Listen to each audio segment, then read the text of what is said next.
El día de hoy les presento el libro titulado Filosofía.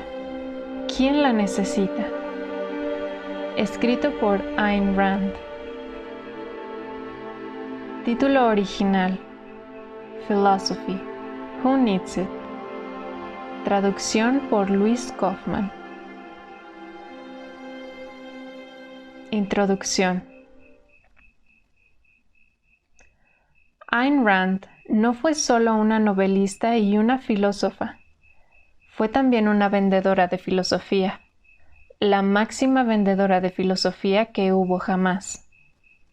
¿Quién habría podido escribir un bestseller romántico como La rebelión de Atlas, en el que los héroes y los villanos están diferenciados fundamentalmente por sus metafísicas, en el que se muestra la epistemología errónea para aleccionar sobre destrucciones, fugas de reactores atómicos e impotencia sexual? ¿Cuál es la ética correcta que demuestra ser el medio indispensable para la reconstrucción de la ciudad de Nueva York y del alma del hombre? ¿Quién habría podido escribir un libro titulado Filosofía? ¿Quién la necesita? Y tener una respuesta para ofrecer? El poder de Ayn Rand para vender filosofía es una consecuencia de su filosofía particular, el objetivismo. No soy primordialmente una defensora del capitalismo, sino del egoísmo, escribió una década después. Y no soy primordialmente una defensora del egoísmo, sino de la razón. Si uno reconoce la supremacía de la razón y la aplica de manera consistente, todo lo demás se deriva naturalmente. Esto, la supremacía de la razón, fue, es y será la preocupación primaria de mi trabajo y la esencia del objetivismo. The Objectivist, septiembre de 1971. La razón, de acuerdo con el objetivismo, no es meramente un atributo distintivo del hombre, sino su atributo fundamental, el medio básico para su supervivencia. Por consiguiente, aquello que la razón requiere para funcionar, sea lo que fuere, es una necesidad de la vida humana. La razón funciona integrando datos de la percepción en conceptos. Este proceso, sostiene Ayn Rand, finalmente requiere integraciones más extensas, las que le dan al hombre el conocimiento del universo en el que actúa, del medio de que se vale para conocer y de sus verdaderos valores. El hombre, por lo tanto, necesita la metafísica, la epistemología y la ética, es decir, necesita la filosofía. La necesita por su naturaleza esencial y por un propósito práctico, para poder pensar, actuar y vivir. En el mundo de hoy, esta visión del rol de la filosofía es única, así como en la cultura neomística actual. La defensa de la razón por parte del objetivismo es casi única. Para Ayn Rand, la filosofía no es un alarde sin sentido de abstracciones creadas para complementar el ritual de los cócteles o de los servicios matutinos dominicales. No es un tedioso lamento continental de futilidad que resuena con connotaciones orientales. No es un juego de ajedrez divorciado de la realidad, diseñado por profesores británicos para colegas que de otro modo no podrían trabajar. Para Ayn Rand, la filosofía es el factor fundamental en la vida humana. Es la fuerza básica que moldea la mente, el carácter de los hombres y el destino de las naciones. Y los moldea para el bien o para el mal, según la clase de filosofía que los hombres aceptan. La elección del hombre, según Ayn Rand, no radica en tener o no una filosofía, sino en cuál filosofía tener. Debe elegir entre una filosofía consciente, explícita, lógica y por consiguiente práctica, y una ocasional, no identificada contradictoria y por ende letal. En estos ensayos explica algunos de los pasos necesarios para alcanzar una filosofía consciente, racional. Enseña al lector cómo identificar y luego evaluar las premisas que están obrando en su alma o en su país.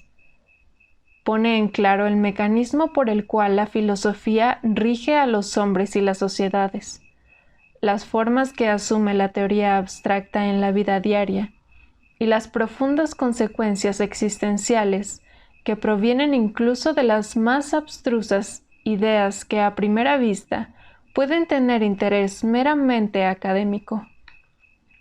Muestra que, cuando una idea es racional, su consecuencia finalmente es la preservación de la vida del hombre, y que cuando una idea es irracional, su consecuencia es lo opuesto. Ayn Rand, desoyendo los mandamientos dados a los hombres durante milenios, no igualó la objetividad con el desinterés. Estaba interesada en la filosofía, en el sentido objetivista del interés personal, y quiso, en forma desinteresada, por el bien de sus acciones y de su vida, saber cuáles son las ideas acertadas.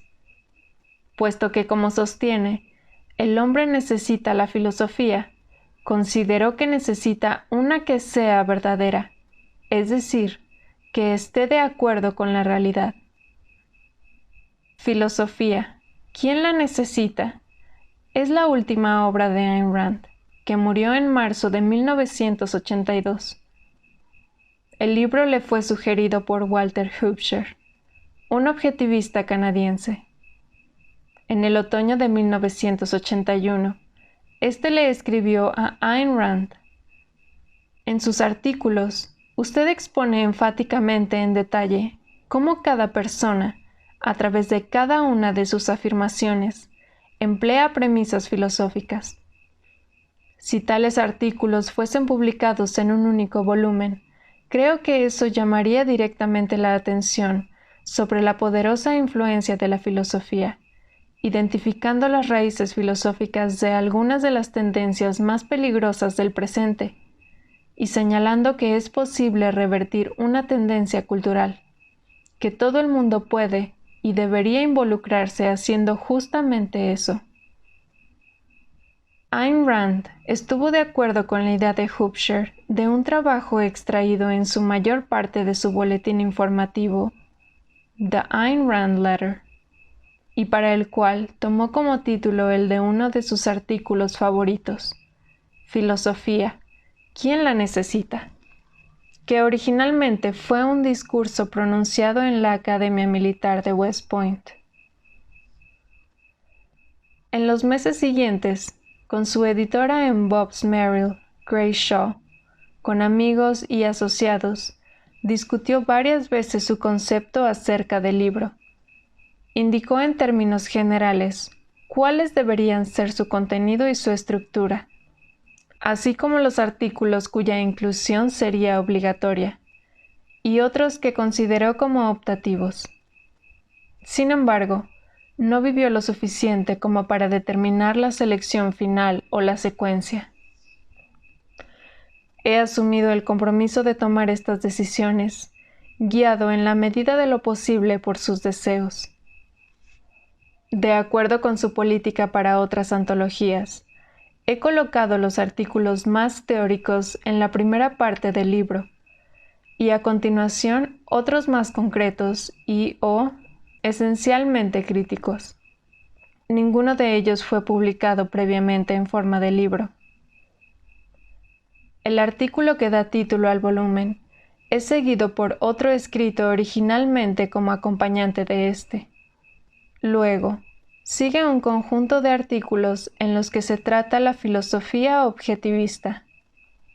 El primero de estos, capítulo 3, su análisis de lo que está o no abierto al cambio, representa una de las discusiones más completas de las obras de Ayn Rand sobre un elemento de la metafísica objetivista, la primacía de la existencia. Las siguientes discusiones de la mentalidad anticonceptual, Capítulos 4 y 5 son una demostración en forma inversa de un elemento de la epistemología objetivista.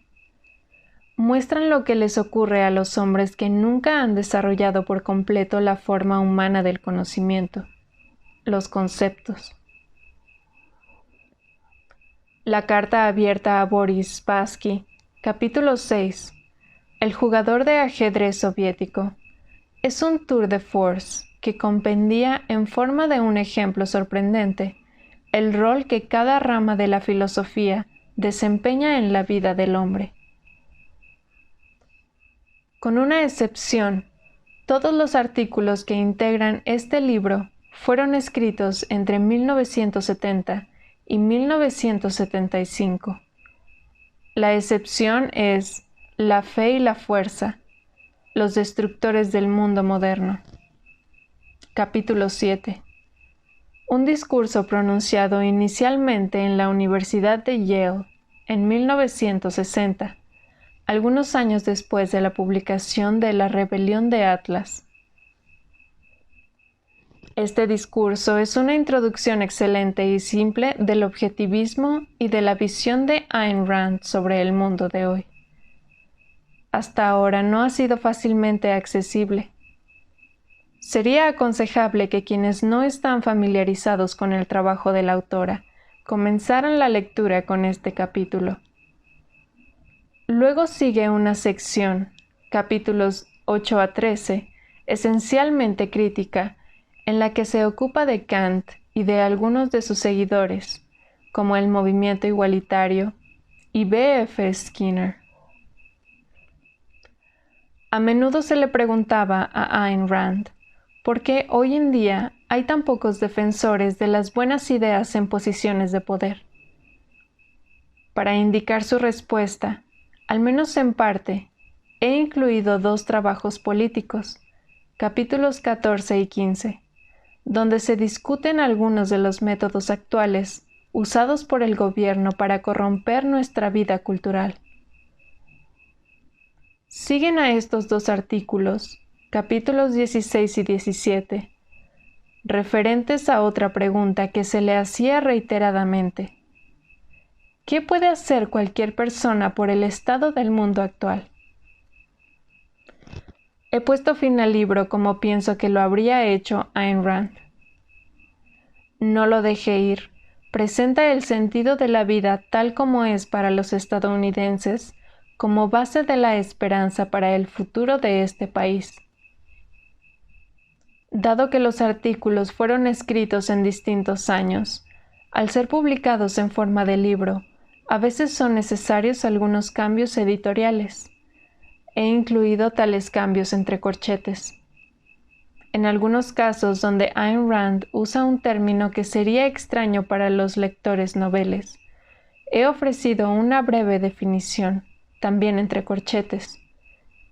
Aparte de eso y de correcciones menores al manuscrito original, el texto es exactamente como lo escribió la misma Ayn Rand, y en algunos casos más tarde lo expresó con otras palabras. Los corchetes dentro de cada cita son en todos los casos de la autora y representan sus agregados o comentarios sobre la cita.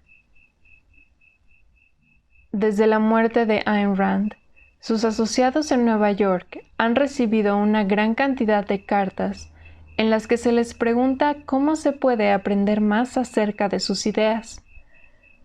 ¿Cómo es posible obtener ejemplares atrasados de sus revistas? ¿Qué publicaciones actuales, escuelas y cursos llevan adelante su filosofía? ¿Qué trabajo se hace en la Fundación para el Nuevo Intelectual, etcétera?